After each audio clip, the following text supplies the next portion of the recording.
வணக்கம். நம்முடைய தமிழ்நாட்டில் பல்வேறு இடங்களில் அகழாய்வு பணிகள் நடைபெற்றன.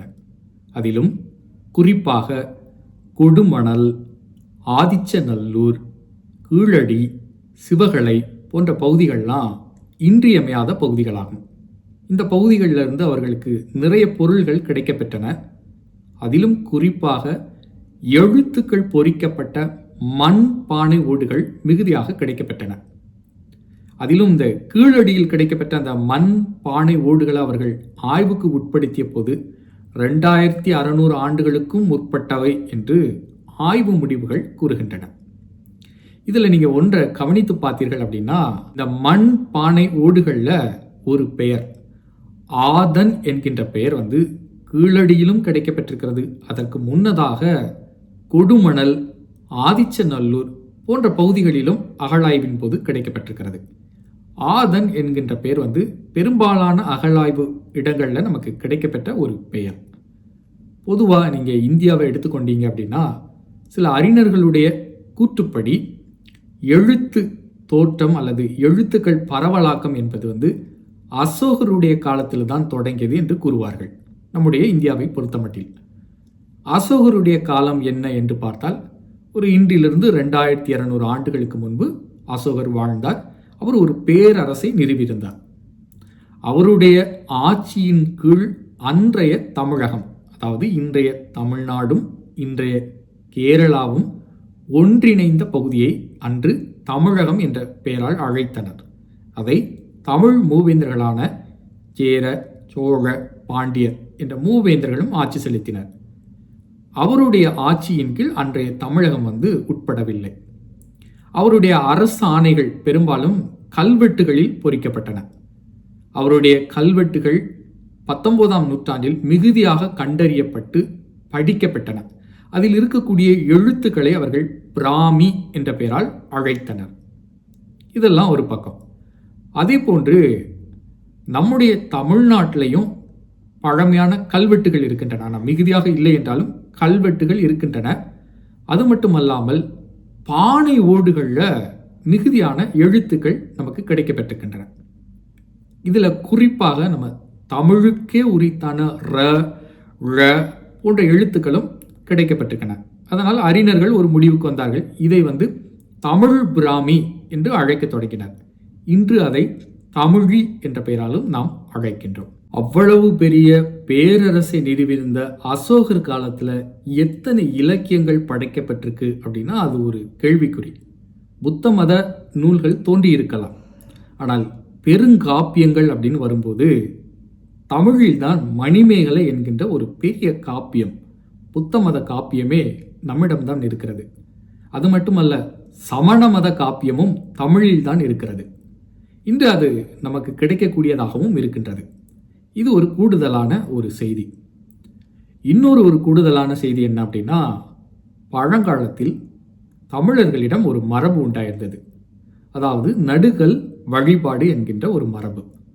ஒரு வீரன் தன்னுடைய நாட்டை காப்பதற்கும் தன்னுடைய மக்களை காப்பதற்கும் ஆணிரைகளை காப்பதற்கும் போரிட்டு மடிந்தான் அப்படின்னா அவனுடைய நினைவாக ஒரு நடுக்கல் நட்டு அவனுடைய பெயரை அதில் எழுதி அவனுடைய சிறப்புகளையும் அதில் எழுதி அவனை வழிபடுகின்ற ஒரு மரபு உண்டாயிருந்தது.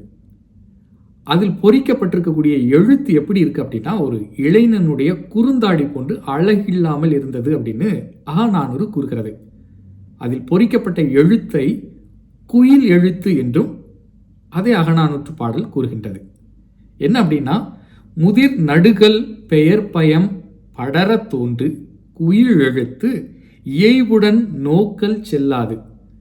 ஒரு வீரனுக்கு நடுகள் வைத்திருக்கிறாங்க. அதாவது ஒரு பழைய கல். அந்த கல்ல அவனுடைய பெயரும் அவனுடைய சிறப்பும் எழுதப்பட்டிருக்கு. அந்த வழியை கடந்து போகக்கூடியவர்கள் அவனுடைய பெயரையும் அவனுடைய சிறப்பையும் படிக்காம செல்கின்றனர் என்கின்ற ஒரு செய்தி. இயைவுடன் நோக்கல் செல்லாது என்கின்ற ஒரு செய்தி இடம்பெறுகிறது. இதில் குயில் எழுத்து என்பதற்கு சில அறிஞர்கள் கூறுறாங்க. அதாவது குயில் எழுத்து அப்படின்னா என்ன அப்படின்னா, குயிலுதல் அப்படின்னா தமிழில் தோண்டி எடுத்தல் என்ற பொருளும் உண்டாம். அதற்கு சில அறிஞர்கள் சிலப்பதிகாரத்தையும் சான்றாக பகிர்கின்றார்கள். சிலப்பதிகாரத்தில் 2 தொடர்கள் இருக்கு. ஒரு தொடர் திருமணி குயிற்றுனர் அப்படின்னு ஒரு தொடர் இருக்கு. அதாவது மணியை துளை செய்வோர் என்று அதற்கு பொருள். இசைக்கருவிகள் தோண்டி செதுக்கப்பட்ட அந்த இசைக்கருவிகளுக்கு என்ன பெயர் அப்படின்னா குயிலுவ கருவி என்று பெயர். அதாவது தோண்டி செதுக்கப்பட்ட ஒரு இசைக்கருவி. அதே போன்று இந்த கல்லை தோண்டி அதில் செதுக்கப்பட்ட எழுத்துக்களுக்கு குயில் எழுத்து என்று பெயர் என்று அகநானூறு பறைசாற்றுகிறது. மண் பாண்டங்களில் எழுதியிருக்கிறாங்க. அது மட்டும் இல்லாமல் நடுகள் வைக்கும்போது அந்த வீரனுடைய பெயரையும் அவனுடைய சிறப்பையும் அதில் தோண்டி செதுக்கி வைத்திருக்கிறாங்க. இந்த செய்தியும் நம்முடைய பழங்கால அசோகருக்கு முற்பட்ட நம்முடைய நூல்களில் காணக்கூடியதாக இருக்கின்றது. தமிழர்கள் எழுத்தறிவு மிக்கவர்களாக இருந்திருக்கின்றார்கள். இப்போ இந்த ஆதன் என்கின்ற பெயருக்கு வரணும். இந்த ஆதன் என்பது பொதுமக்களும் இந்த பெயரை சூட்டியிருக்கின்றார்கள். அது மட்டுமல்லாமல் நம்முடைய தமிழ் மூவேந்தர்கள் என்று நாம் சொல்கிறோம். அதில் முதன்மையாக நம்ம வைத்து போற்றுவது சேர, சோழ, பாண்டியர் என்று வரிசைப்படுத்துகின்றோம். இந்த முதன்மையான இடத்துல இருக்கக்கூடிய அந்த சேர மரபுலையும் ஆதன் என்கின்ற ஒரு பிரிவினர் இருந்திருக்கிறாங்க. சேர மரபை சார்ந்தது என்றும் கூறுகின்றார்கள். எனக்கு இவற்றை கூறும்போது ஒரு சேர மன்னனுடைய பெயர் துல்லியமாக நினைவுக்கு வருகிறது. செல்வ கடுங்கோ வாழி ஆதன் என்று அவனுடைய பெயர்.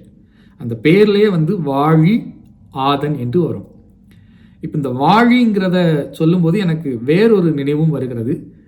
நீங்கள் வட இந்தியாவுக்கெல்லாம் போனீங்க அப்படின்னா, இப்போ மராட்டிய மாநிலத்துக்கு போகிறீங்க, அவர்களுடைய மாநிலத்தை அவர்கள் சிறப்பித்து கூறும்போது ஜெய் மகாராஷ்டிரா என்று கூறுவார்கள், ஜெய் சிவாஜி, ஜெய் பவானி என்று கூறுவார்கள். அதாவது ஜெய் என்கின்ற சொல்லாடலை பயன்படுத்துவார்கள். கன்னடர்களை எடுத்துக்கொண்டாலும் ஜெய் கன்னடா, ஜெய் கர்நாடகா என்று கூறுவார்கள். தமிழை தவிர ஏறக்குறைய இந்தியாவில் எல்லா மொழியினரும் இந்த ஜெய் என்பதை சிறப்பித்து பெருமைப்படுத்தி கூறுவதற்காக பயன்படுத்துவார்கள். ஆனால் தமிழில் நாம் மட்டும்தான் வாழ்க என்ற சொல்லாடலை பயன்படுத்துகின்றோம். தமிழ் வாழ்க என்று கூறுகின்றோம். ஜெய் தமிழ் என்று நாம் கூறுவதில்லை. ஜெய் தமிழ்நாடு என்று நாம் கூறுவதில்லை. வாழ்க தமிழ், வாழ்க தமிழ்நாடு, வெல்க தமிழ் என்று தான் நாம் கூறுகின்றோம். தமிழ் வாழ்க, தமிழ் வெல்க என்று தான் நாம் கூறுகின்றோம். இது நம்முடைய தமிழுக்கே இருக்கக்கூடிய ஒரு சிறப்பு. இப்போ அந்த சொல்லாடலை பாருங்களேன். வாழ் என்கின்ற சொல்ல இருந்து தான் வாழ்க்கை என்ற சொல்லாடல் பிறக்கிறது. நீங்கள் உங்களுடைய வாழ்க்கை பயணத்தை நீண்ட பயணமாக ஆக்குவதற்காக வாழ்த்துவாங்க. வாழ்த்து என்கின்ற சொல் அதிலிருந்து தான் நீடூழி வாழ்க என்று கூறுகின்றோம். அதாவது வாழ், அதிலிருந்து வாழ்க்கை, அதிலிருந்து வாழ்த்து, அதிலிருந்து வாழ்க என்று கூறுகிறோம். இப்போ ஒன்றோடு ஒன்று இந்த சொல்லாடல் பின்னி பிணைக்கப்பட்டிருக்கிறது. இது நம்முடைய தமிழுக்கு இருக்கக்கூடிய ஒரு சிறப்பு அப்படின்னு நம்ம சொல்லலாம். ஆதன் என்கின்ற ஒரு பழமையான தமிழ் பெயர் கீழடியிலும் கொடுமணலிலும் ஆதிச்சநல்லூரிலும் மண் பாண்டங்களில் கிடைக்கப்பெற்றது. அதே போன்று ஆதன், வாழியாதன் என்கின்ற ஒரு சேர மரபும் நம்மிடம் உண்டாயிருந்தது. அந்த சேர மரபில் ஒரு மன்னனுடைய பெயர் தான் வாழியவினி. அவனை பற்றி முதல் 10 பாடல்கள் இந்த ஐங்குறுநூறுவில் வாழ்த்தி பாடுவதாக வருகிறது. அதில் ஒரு பாடல் மட்டும் உங்களோடு பகிர்ந்து கொள்கின்றேன். ஏன்னா இந்த ஆதன் என்கின்ற பெயர் கீழடியிலிருந்து ஐங்குறுநூறோடு இணைப்போடு இருக்கிறது என்பதை கண்டு ஒரு வியப்பு தான். வாழி ஆதன், வாழி அவினி, நெற்பல பொலிக, பொன் பெரிது சிறக்க. இந்த தொடர் ஒரு மனதை ஈர்க்கக்கூடிய ஒரு தொடர். நாட்டில் நெல் நன்றாக விளையட்டும், பொன் நமக்கு சிறந்து கிடைக்கட்டும் அப்படின்னு சொல்கிறார். அப்போ தான் நம்ம ஒருத்தருக்கு விருந்து செய்ய முடியும், நம்மை நாடிபவர்களுக்கு நாம் பொன்னை வாரி வழங்க முடியும். நனைய காஞ்சி சினைய சிறுமீன் அப்படின்னு ஒரு தொடர் வருது. இந்த நிலம் எப்படிப்பட்ட நிலம் அப்படின்னா மருத நில ஊரை.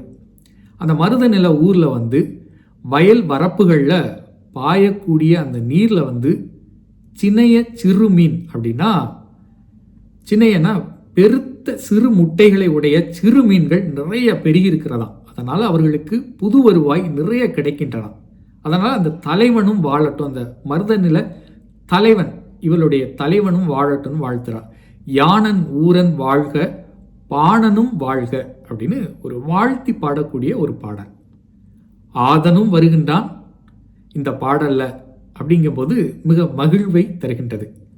ஆதன் என்கின்ற பெயருக்கு வயது 2600 ஆண்டுகளுக்கும் முற்பட்ட ஒரு வயது. தமிழர்கள் அசோகருடைய காலத்துக்கு முன்னதாகவே பானை ஓடுகளில் எழுத்துக்களை எழுதிவிட்டார்கள். செம்மையாக இலக்கியங்களாகவும் அவற்றை படைத்து விட்டார்கள். பிராமி என்பதற்கு முன்பு தமிழி அவற்றிற்கு தோற்றவாயாக இருந்திருக்க வேண்டும். இந்த காணொளி உங்களுக்கு விருப்பமான காணொளி அப்படின்னா மற்றவர்களுக்கு பகிர்ந்து கொடுங்க.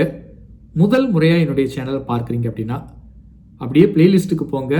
நிறைய தலைப்பின் கீழ் பல காணொளிகளை வெளியிட்டிருக்க, அவற்றை கண்டு பயனடைமாறு அன்போடு கேட்டுக்கொள்கின்றேன். மீண்டும் சந்திப்போம்.